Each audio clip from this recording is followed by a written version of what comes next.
नाजरीन, ये महज तोहफा नहीं, एक वाज़ेह पैगाम है। जब JF-17 थंडर बहरेन के आसमान में गूंजेगा तो दुनिया को मालूम हो जाएगा कि यहाँ कमजोर मुल्क नहीं बल्कि मजबूत दिफाई इत्तेहाद खड़ा है। ये तैयारा सिर्फ जंगी मशीन नहीं बल्कि हिफाजत की जमानत, फौरी रद्द अमल और मुश्तरका अज़्म का निशान है। बहरेन की सरहदें अब तनहा नहीं रहेंगी क्योंकि पाकिस्तान की तरबियत, लॉजिस्टिक्स और एविएशन सपोर्ट इसके साथ खड़ी है। अगर कोई मैली नजर उठाएगा तो जवाब तेज, दुरुस्त और मोहलिक होगा। ये डिटेरेंस की नई हकीकत है। इस मुआहदे ने नजरियाती और अमली दोनों मानों में एक नया दिफाई ब्लॉक जन्म दिया है जो खलीज फारिस की सिक्योरिटी को दोबारा डिजाइन कर देगा। आइंदा लम्हात में आप देखेंगे कि ये कदम क्यों इतना अहम है, किस तरह अमल में आएगा और इसका असर पूरे खत्ते पर कैसे पड़ेगा। पूरी वीडियो देखें क्योंकि ये आपकी सोच बदल सकता है। नाजरीन, अब आपके जहन में सवाल आएगा कि बहरेन के लिए JF-17 थंडर की जरूरत क्यों पेश आई। क्या खलीज फारिस में कोई जंग छड़ने वाली है या ये ताकत दिखाने का एक अंदाज है। बात यह है कि शहजादी हुसैन बिन हमद सिर्फ एक हुक्मरान नहीं बल्कि खुद मैदान में तजुर्बा रखने वाला सिपाही है। उसने फौजी तरबियत और बहरेन की दिफाई हदूद का मुकम्मल जायजा लिया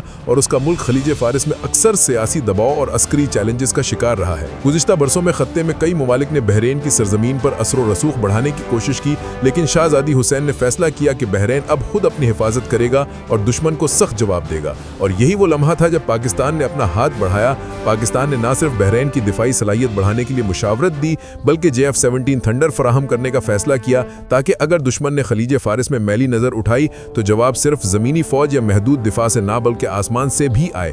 ये तैयारा आवाज की रफ्तार से दुगनी रफ्तार रखता है। 1.6 मैक की रफ्तार के साथ परवाज करता है, यानी 1970 किलोमीटर फी घंटा से ज्यादा, और 1200 किलोमीटर की रेंज के साथ एयर टू एयर रिफ्यूलिंग के जरिए कई घंटों तक फिजाओं में रह सकता है। JF-17 थंडर का वेपन सिस्टम किसी भी बड़े जंगी तैयारे से कम नहीं। ये BVR missiles, laser guided bomb और स्मार्ट वेपन से लैस है। सबसे मशहूर हथियार PL-12 मिसाइल है जो 100 किलोमीटर से ज्यादा फासले पर दुश्मन के तैयारे को निशाना बना सकता है, वो भी बगैर इंसानी मुदाखलत के। बस एक लॉक ऑन और मिसाइल अपने हदफ तक पहुंचता है। इसके अलावा रात क्रूज मिसाइल भी ले जा सकता है जो जमीनी दुश्मन के बंकर्स, कमांड सेंटर्स और असलहा डिपो को तबाह कर देता है। JF-17 जदीद तरीन इलेक्ट्रॉनिक वॉरफेयर सिस्टम से भी लैस है। ये दुश्मन के रेडार, कम्युनिकेशन और मिसाइल गाइडेंस को जाम कर देता है। अगर दुश्मन ने तैयारा भेजा या मिसाइल दागा तो थंडर उसकी आंखें बंद कर देता है और निशाना बनने से पहले वो कुछ भी नहीं समझ पाता।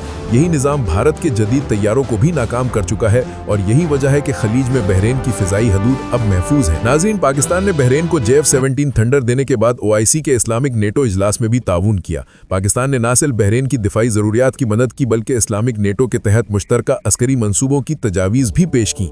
ये इत्तेहाद आर्टिकल 5 के उसूल के तहत होगा जिसमें अगर एक मुल्क पर हमला होगा तो बाकी ममालिक को भी जवाब देना होगा। और बहरेन के शहजादी हुसैन बिन हमद ने भी वाज़ेह किया कि उनकी फौज JF-17 के जरिए न सिर्फ अपने मुल्क बल्कि पूरे खलीज फारिस की दिफाई हदूद को महफूज करेगी। दोस्तों, इस तैयारी की एक और खसूसियत यह है कि यह महंगे दुश्मन के तैयारों को कम कीमत में नाकाम बना देता है। जहां राफेल की कीमत $80 मिलियन तक पहुंचती है, वहीं JF-17 सिर्फ $25 मिलियन में तैयार होता है। यानी एक राफेल की बजाय 4 JF-17 खरीदे जा सकते हैं और अमली मैदान में ज्यादा मौसर रहेंगे। यही वजह है कि बहरेन जैसे छोटे मगर अहम खित्ते के मुल्क ने पाकिस्तान पर एतमाद किया और यह तैयारा अपनी फिजाई हदूद में तैनात किया जाएगा, खासतौर पर खलीज फारिस के शिमाली और मशरकी साहिली इलाके, सऊदी सरहद के करीब और बहरेन की समंदरी हदूद पर जहां दुश्मन के मुमकिन हमले ज्यादा मुहतमल है। इसके अलावा ये तैयारा बहरेन की फिजाई निगरानी और दुश्मन के हाई वैल्यू अहदाफ को भी निशाना बनाने में इस्तेमाल होगा। पाकिस्तान ने यह कदम सिर्फ दिफाई नहीं बल्कि नजरियाती बुनियाद पर भी उठाया क्योंकि बहरेन और पाकिस्तान के रहनुमा जानते हैं कि असल दुश्मन वही है जो कमजोर मुल्कों को तकसीम करके फायदा उठाता है।